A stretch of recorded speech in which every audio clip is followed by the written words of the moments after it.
One of the oldest democracies in the world is being held to ransom by a large group of politicians in Lebanon. Lebanon is facing humiliation across the world, with people dying of cancer, unable to access medication, babies not being fed because the economy has collapsed, so there is no money to buy formula, and the average wage has dropped from $1,500 to $40 a month.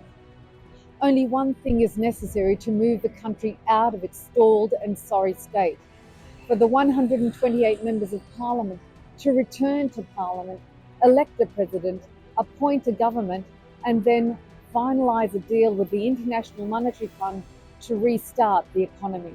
Mr. Melhem Khalaf, the former head of the Beirut Bar Association and one of the two Change MPs leading a sit-in in Parliament, which began more than 25 days ago, had this to say. Our country can get back on track if all the elected representatives abide by the Lebanese constitution and return to parliament, and continuous voting sessions are allowed to be held until we elect the president. We all need to work together to create the Lebanon that our people are demanding of us to give them. Dr. Najat Saliba, an AUB professor and the only other Change MP to have taken up residence in the Parliamentary chamber with Mr. Khalaf, has not missed a single night despite the lack of electricity, running water and normal amenities, and defying the below zero temperatures and an earthquake to ensure their stance for democracy resounds globally. Dubbed the lady with fire in her eyes, lit only by candles, Dr. Saliba explained that the stalemate and limbo the country was currently facing, with no laws or bills able to be passed due to the power vacuum, was causing untold hardships on the people. In Lebanon today, malnutrition of children is on the rise. Poverty has reached a staggering 82%, according to the World Bank. Cancer patients are on their deathbeds. Kids are on the streets because their parents can't afford to pay for their tuition. And all because of the political ethics of some of the MPs. Dr. Saliba, a global laureate who was awarded the L'Oreal UNESCO Award for Women in Science in 2019, made a plea to people across the world to help them in their defense of democracy. I sit here only with the heat of one candle, but that is my shining light for the future of my country. Help us make change for our people by calling on your governments to support our actions and our democratic institutions to end the hell our people are enduring.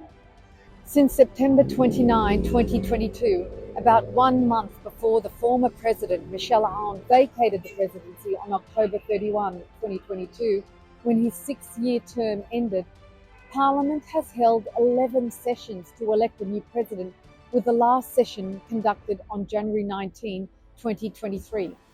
Under Article 49 of the Lebanese Constitution, a qualified majority of 2/3 of the members of Parliament is required to elect the president in the first round. If no candidate reaches that threshold, further rounds should be held continuously, according to the Constitution, to prevent a power vacuum. In those following rounds, only a simple majority of 65 deputies is required to elect the president. However, according to analysts, the Speaker of the House and leader of the Amal party, Mr. Nabi Berri, has refused on 11 occasions to allow a second or further rounds to be conducted, to enable his allies, primarily the Hezbollah party and the Free Patriotic Movement, to resort to quorum busting. Dr. Saliba, the first female MP to have ever led a protest in the Lebanese parliament, sits in a darkened building night after night with her fellow compatriot. She has turned down opportunities around the world, including speaking as the keynote speaker at the Sustainable Development Conference in Oman in late January, so as not to break the vigil. Defense of her country comes before honor for herself.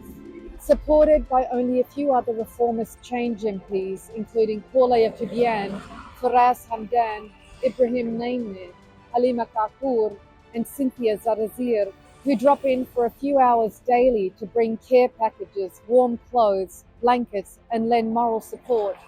The lawyer and the professor remain defiant that they will not return to their own beds until the Parliament returns to session and the deputies are allowed to vote for a president to end this crisis for their people.